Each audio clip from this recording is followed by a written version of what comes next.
सही है सही है सही है सही है सही है सही है सही है সহি হ্যায়। টিভি বা রাস্তাঘাটে যাতায়াতের সময় এই বিজ্ঞাপন দেখেননি এমন মানুষ একজনও আছেন? ইনক্রিমেন্টের বাড়তি টাকা বা এক্সগ্রাসিয়ার থোক, এদেশের মিলেনিয়াল প্রজন্মের বিনিয়োগ গন্তব্য এখন শেয়ার বাজার।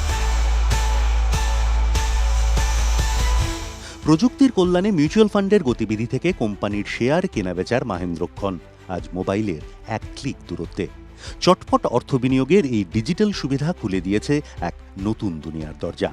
ফিক্সড ডিপোজিট বা এলআইসির মতো সাবেক বিনিয়োগের মেঠো পথের সঙ্গেই মিলেনিয়াল প্রজন্ম আজ অনায়াসে হাঁটছে শেয়ার বাজারের ঝাঁ চকচকে 6 লেন এক্সপ্রেসওয়েতে। ন্যাশনাল স্টক এক্সচেঞ্জ বা এনএসই জানাচ্ছে এই মুহূর্তে ভারতে 10 কোটি লগ্নিকারী সরাসরি শেয়ার বাজারের সঙ্গে যুক্ত।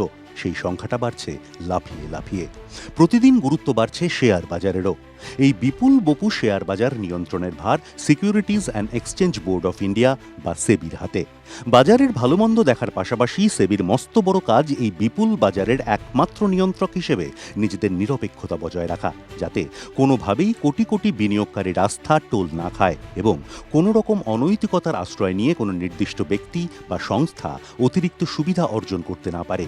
স্বভাবতই সেবির মাথায় যিনি থাকবেন তাঁর বিশ্বাসযোগ্যতা হবে প্রশ্নাতীত। আর এখানেই বেঁধেছে যত গোলমাল।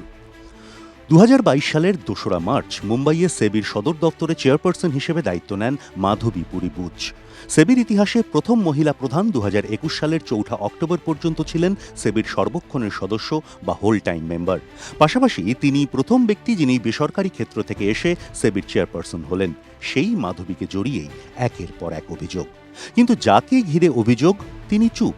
আমেরিকার শর্ট সেলার সংস্থা হিন্ডেনবার্গ রিসার্চ গত 10ই আগস্ট একটি রিপোর্ট প্রকাশ করে।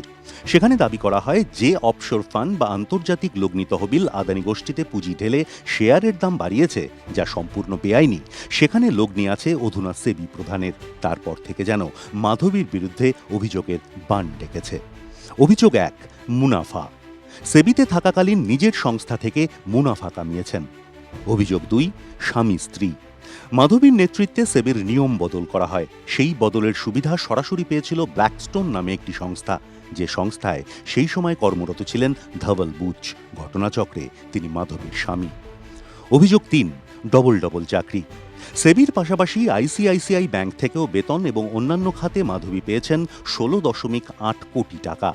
কংগ্রেসের প্রশ্ন, বাজার নিয়ন্ত্রক নিজে বাজারে নথিভুক্ত একটি সংস্থা থেকে কি করে বেতন নিতে পারেন? অভিযোগ 4, ভাড়াও পাই। সেবি চেয়ারপারসন থাকাকালীনই ক্যারল ইনফো সার্ভিসেসের থেকে ভাড়া বাবদ 2.16 কোটিরও বেশি টাকা আয় করেছেন ওই সংস্থা ওখার্ডের শাখা, যে ওখার্ডের বিরুদ্ধে ইনসাইডার ট্রেডিংয়ের তদন্ত সেবি নিজেই করছিল। অভিযোগ 5, ডবল চাকরি 2.0। আইসিআইসিআই ব্যাংকে থাকাকালীন একই সঙ্গে অন্য একটি জায়গাতেও চাকরি করে গিয়েছিলেন মাধবী। কংগ্রেসের অভিযোগ, সেই সংস্থায় নাকি মাধবীর পাশাপাশি যুক্ত ছিলেন জাতীয় নিরাপত্তা উপদেষ্টা অজিত দোভালের ছেলে শৌর্য দোভালও। অভিযোগ 6, অফিসে বিষাক্ত পরিবেশ। সহকর্মীদের সঙ্গে দুর্ব্যবহার এবং অবাস্তব টার্গেট বেঁধে দেন মাধবী।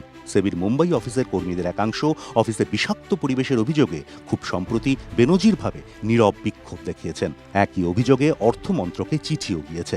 কখনো হিন্ডেনবার্গ রিসার্চ, আবার কখনো কংগ্রেস সংবাদ মাধ্যম। অভিযোগ উঠছে ভুরি ভুরি, কিন্তু মাধবীর সংক্ষিপ্ত জবাব পরিস্থিতিকে সহজবোধ্য করার পরিবর্তে জটিল এবং আরও বেশি করে আশঙ্কার করে তুলছে। স্বার্থের সংঘাতের গুরুতর অভিযোগ তাঁর বিরুদ্ধে। এই সূত্রেই চলে এসেছেন প্রধানমন্ত্রী নরেন্দ্র মোদীও। কারণ মাধবীকে বেছে নিয়েছিল যে কমিটি, সেই কমিটির মাথায় ছিলেন মোদী এবং অমিত শাহ। প্রায় প্রতিদিন নতুন নতুন অভিযোগ যুক্ত হচ্ছে তালিকায়। অভিযোগ ঠিক না ভুল তা নিয়ে জবাব না মিললেও কংগ্রেস এই প্রেক্ষিতে একটি প্রশ্ন তুলেছে। তা হলো, যার কাছে জবাব চাওয়া হচ্ছে তিনি সম্পূর্ণ নীরব, কিন্তু বিজেপি নেতা থেকে কেন্দ্রীয় মন্ত্রী এ নিয়ে সংবাদ মাধ্যমে দেদারে বাইট দিয়ে মাধবীকে সমর্থন করে যাচ্ছেন। কেন আগ বাড়িয়ে বিজেপি মাধবীর সমর্থনে নামল? কি তার স্বার্থ? আর অভিযোগের পাহাড়ের প্রেক্ষিতে কেন তদন্তের নির্দেশ দেওয়া হচ্ছে না তা নিয়েও প্রশ্ন তুলেছে কংগ্রেস তৃণমূল। সব মিলিয়ে সেবি প্রধানকে ঘিরে চলা কর্মকাণ্ডের জল যেদিকে গড়াচ্ছে, মিলেনিয়াল প্রজন্মের কাছে তা খুব একটা স্বস্তিদায়ক নয়। অভিযোগ এবং সেই প্রেক্ষিতে সময় বেঁধে নিরপেক্ষ তদন্তই পারে বাজারের ওপর থেকে সন্দেহের এই কালো মেঘকে সরাতে।